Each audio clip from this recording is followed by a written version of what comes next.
You know that feeling when someone shows up for you just when you need it most? That's what Uber is all about. Not just a ride or dinner at your door. It's how Uber helps you show up for the moments that matter. Because showing up can turn a tough day around or make a good one even better. Whatever it is, big or small, Uber is on the way. So you can be on yours. Uber, on our way.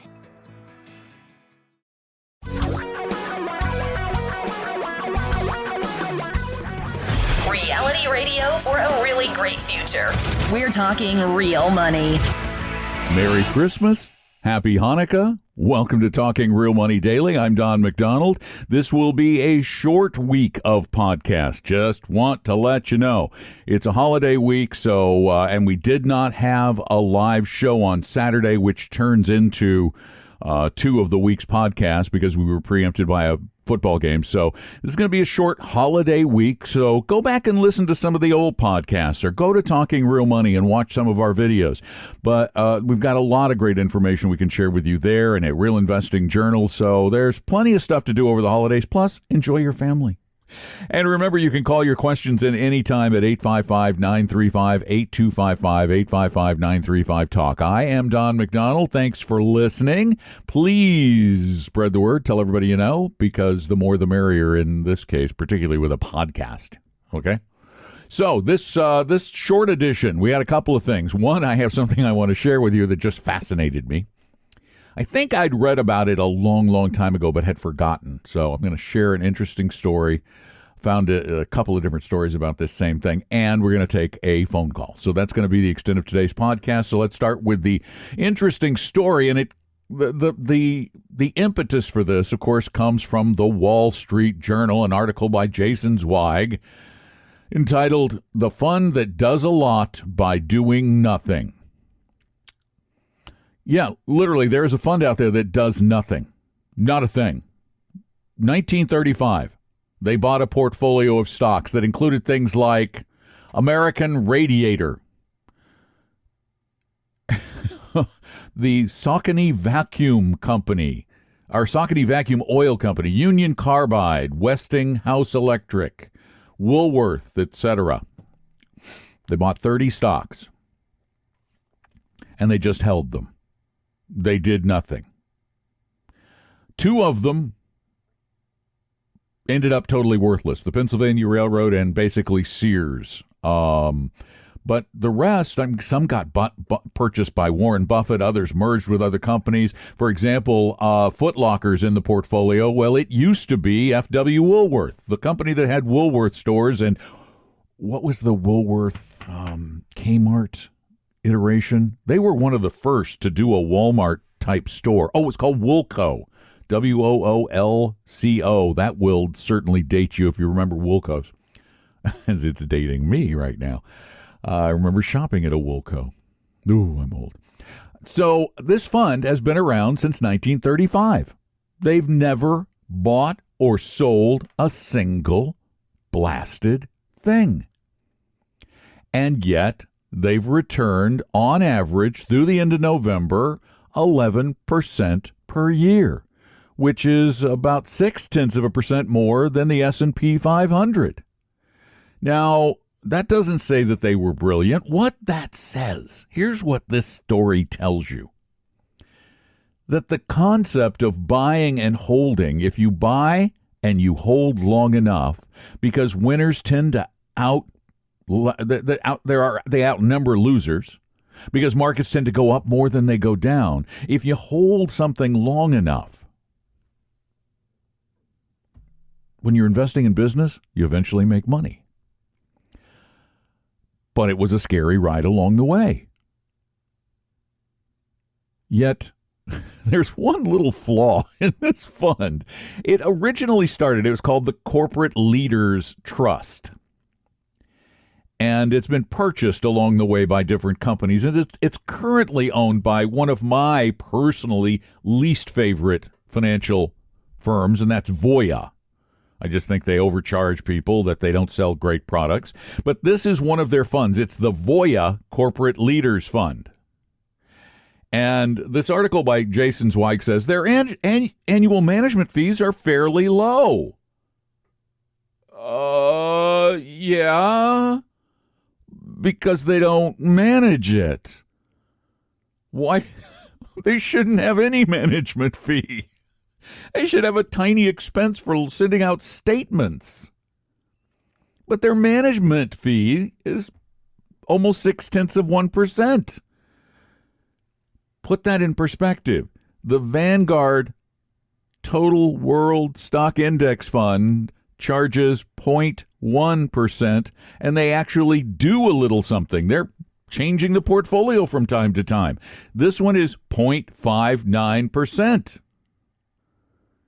That's not low. That's ridiculously high for something that has almost no expense associated with it.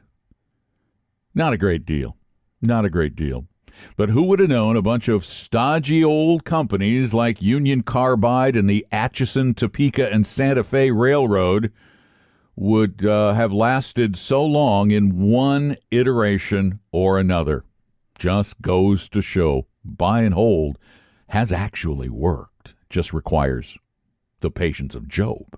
855-935-TALK is our number, 855-935-8255. And let's take a telephone call. Hi, Don. My question is about actually relocating to a lower cost state. I know I've been to a number of your seminars, and I know oftentimes you answer questions in regards to diversified funds, but I'm hoping that you might also answer the question about relocating for seniors in Florida. I know there's a lot of different places, but one of you, it's either you or your partner that gives the seminars, actually lives in Florida a good portion of the time.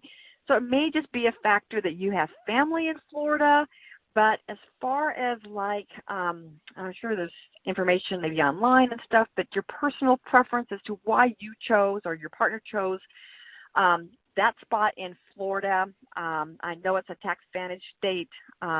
Anyway, hope that makes sense.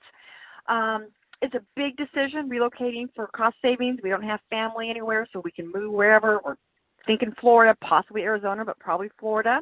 I would just super appreciate any information, and thank you so much. This is a fascinating question because my wife and I have done the exact same calculation. However, our set of choices was the entire country. As a matter of fact, it was even the world. We looked at foreign countries, but we like living in the U.S. So we looked all over the country. I mean, bear in mind, my wife was an Air Force brat.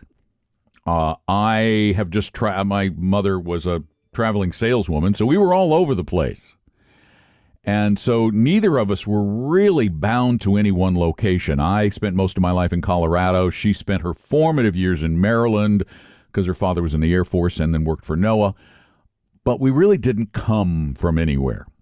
So we were looking. I mean, I own a part of a business in Seattle, so that was certainly on the list. But as you know, it's expensive to live in Seattle. And Tom wouldn't raise my pay enough to be able to support it. Plus, Debbie doesn't like the gray. California was out. Nevada was out. Arizona, it's just too dry. We didn't like dry. I spent a lot of time in Arizona. Don't like dry. We looked at Colorado, too cold. We looked at the Northeast, too cold. We looked at the Midwest, too Midwesterny. We looked at the Southeast, too Southern.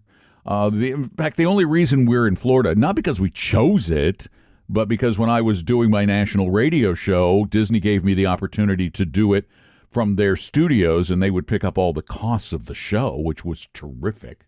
Allowed me to independently syndicate. So that's why we're still here. And then, of course, the kids grew up here and went to school here, and we grew to love the little town we're in. But it's also relatively expensive. So what we did is we just went and looked, particularly in areas where she had family. She has family in North Carolina and Virginia and Maryland, and so we wanted to kind of be in that area. I wanted mountains. We're not big beach people. We really are getting sick and tired of the heat in Florida in the summer, really getting sick of it. So we did a lot of looking and settled on a little tiny town in Virginia that we've talked about on the show before. because it has an arts community, a wonderful, wonderful theater, mountains, bike trails, lots and lots of stuff going for it. And a house that is very similar to the house we have in Florida there was less than half the price. Yes, there is a state income tax, but we calculated that in. Bear in mind, with taxes, they're going to get you somewhere. For example, Florida has no state income tax, but our property taxes here, my property taxes here are $7,000 a year, and in Virginia, they're like $1,400 a year. So, yeah, there's a 5% income tax, but as I get older, that's going to become less important because they don't tax Social Security. So the reduction in costs and the environment, as a matter of fact, this little town has more restaurants per capita. It's a town of 8,800 people. More restaurants per capita than New York City or San Francisco. It's unbelievable. It's a really great little town. So it was the lifestyle and the cost. Cost was certainly a factor. And it was a traveling around the country kind of thing. We visited different places. We did a lot of reading online. One of the keys, though, is make sure you spend every season in the location you're considering. Every season. In Phoenix and Florida, that means, well, you don't even need to spend every season in Florida or Arizona because you're going to love the winter. Of course you're going to love the winter. You're going to like the spring and the fall. Go and visit both of them for several weeks in the summer. In Arizona, you're going to get toasted. In Florida, you're going to get steamed. It's whether you like steam heat, whether you like a steam bath or a sauna. You know, you can pick. Which one do you like better? Or be prepared to go somewhere else in the summer because it's miserable. That's one of the reasons we're leaving Florida. Summers are like winter in the northern part of the country here. You just don't leave your house. And if you do, it's run to the air-conditioned car, run to an air-conditioned theater, run to an air-conditioned store. You know, you just don't want to be out in the heat too long. It just saps you. So those are, great question, though. Thank you so much. It's a process. I mean, I think we started looking for a lower cost place to live right about the time the kids started getting close to graduating high school. So it's been about a decade or so.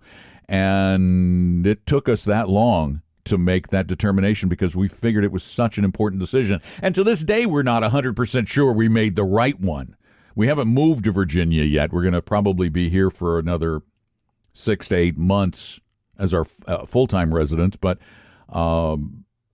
we're going to move up there. We bought a house, so we better move up there, but it's a lot cheaper. It's just a lot. Smaller towns in not hot areas, if you can find a unique environment, and this town was written up in all kinds of senior living publications as a great small town in which to retire. So that also helped us. So do a lot of research.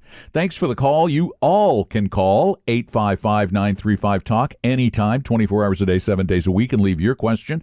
You can also send questions in by going to talkingrealmoney.com.